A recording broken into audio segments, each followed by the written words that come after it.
In a couple of minutes, your chance to catch up with last night's action from the Big Brother house right now on Channel 5. Let's pop to the 5 News studio for a quick roundup of the latest headlines and weather this Friday lunchtime.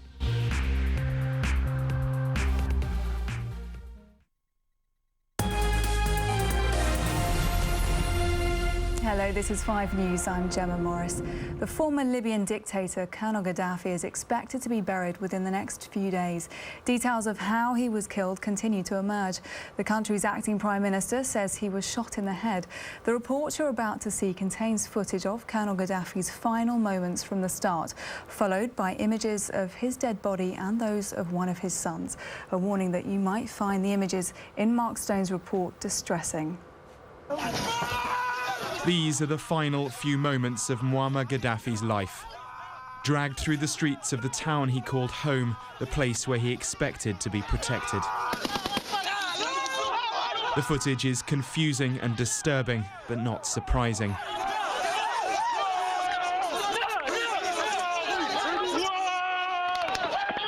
It is unmistakably him. The sequence of events isn't clear. Here, a gun is held to his head. In this shot, he appears to be unconscious. And here, on the ground, dead. Officially, the story is that he was hit in crossfire, but those who were there say he was shot in the stomach with a pistol. We kitchen in there, and we shot him. Somebody shot him by gun, 9 milli. There's already graffiti all around the drain where he was found. This is the place where the rat was hiding, it says. The irony, of course, is that throughout this uprising, it was Gaddafi who called his enemies rats. Why he was here isn't clear, but it seems there was a NATO airstrike on a convoy of vehicles leaving Sirte at about 8:30 yesterday morning. One suggestion is that Gaddafi was injured but escaped and hid with some of his fighters in here. This man claims to have been the one to find him. When we went to the other side of the road, 4 or 5 men ran from under. They surrendered themselves and told us Gaddafi was hiding inside and was injured. When we captured him, he had his golden pistol on him and this gun in another bag. This is Gaddafi's blood on the barrel. His son Mutassim was also captured in the town, held for a while and filmed in a cell. But footage soon emerged on Arabic TV networks of him also dead. Both bodies are now being held in Misrata, where celebrations haven't stopped. Here and across Libya, the details of his death won't matter one bit.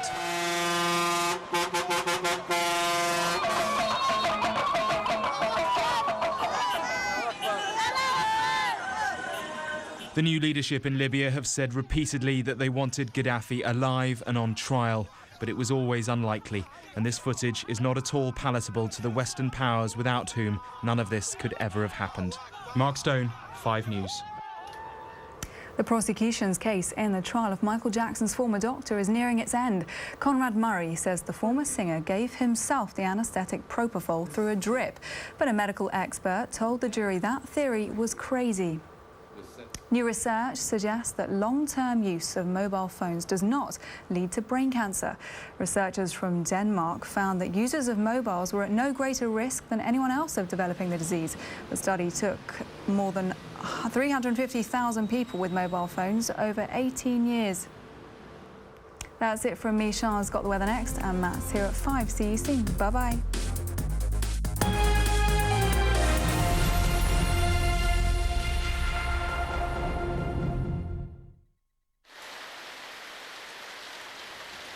Brighten up your day with Arm & Hammer toothpaste, sponsors of Channel 5 Weather. Hi there. Well, it's not a bad day today, really, on the mild side compared with the chilly days at the start of the week. There will be some rain and drizzle in western areas. Much of England and Wales, though, will be dry on the cloudy side, but some sunny spells developing in central areas.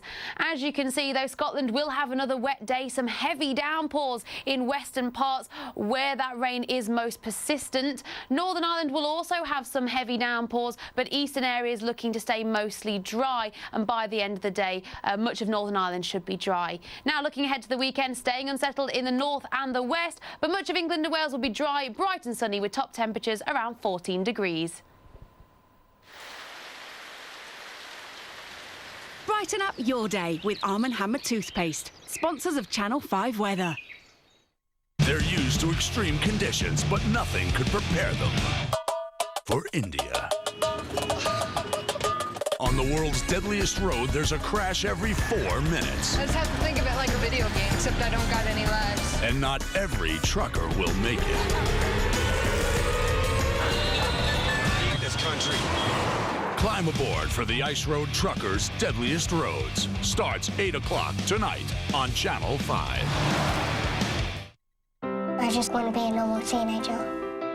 Leading extraordinary lives. Making extraordinary journeys. Beating extraordinary odds. This week... He's killing my friend! Who's killing your friend? My chimpanzee! Charla Nash survived. Now she speaks for the first time after her face transplant. Here's the reason why I'm still here. A world exclusive, Extraordinary People, 9 o'clock Thursday on Channel 5. Spooktacular Big Brother in just a tick on Channel 5. Right now, fancy some nosh? Here's something that should tide you over till tea time.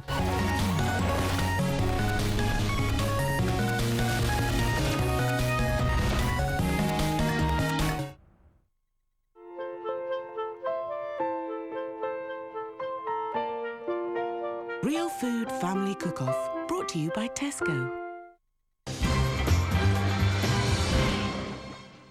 Real Food Family Cook-Off is on the hunt for the best family of cooks in the country.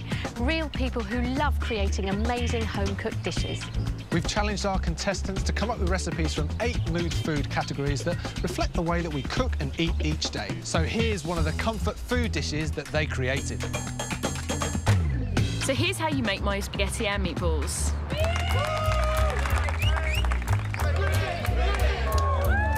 It's really easy to make this recipe at home. You just take your mince, you add to your mince an egg, you add some herbs, mustard, some lemon zest, really important. Ultimate comfort food. Yes. These meatballs, tell me about them. Tell me why they are your ultimate comfort food. I think it's the sauce, the roast red peppers in the sauce, the lovely flavours there, the creme fraiche, and just the pasta as well, having all that ready pasta and nice juicy meatballs. Then you need a slice of bread that's soaked in milk, but you really need to squeeze out that excess milk so it's not too sloppy. Everything in the bowl, you mix it together with your hands, really mix it up well. Then if the mixture's a little bit dry, you can add some lemon juice if you need to, and then just shape the meatballs into kind of walnut shapes. Next you need to cook your meatballs. You can shallow fry them, you could bake them in the oven if you prefer. Are you happy with these? Really happy, actually. The shape's nice, and I made Matt Dawson a special rugby one. Oh, look, can you see this? While the meatballs are cooking, then you make your sauce. You need some onion, you need some garlic, you need some herbs in a pan with a carton of passata, and then some roasted red peppers. I just saw you do something quite interesting with those peppers. Yep. You put them in the microwave. I did, just to soften them, and then I'll roast them. Finally, you add your meatballs to the sauce, cook for around 5 minutes, and serve over some cooked spaghetti with a little bit of parmesan and some nice tall basil. That's how you make my meatballs and spaghetti, bound to cheer anybody up. So let's see what our tasting panel of students think. That is amazing. I love the meatballs, that's so great. Yeah, that is really good. And you can find out which family are the best home cooks in Britain and get inspired by some great recipes on Real Food Family Cook-Off.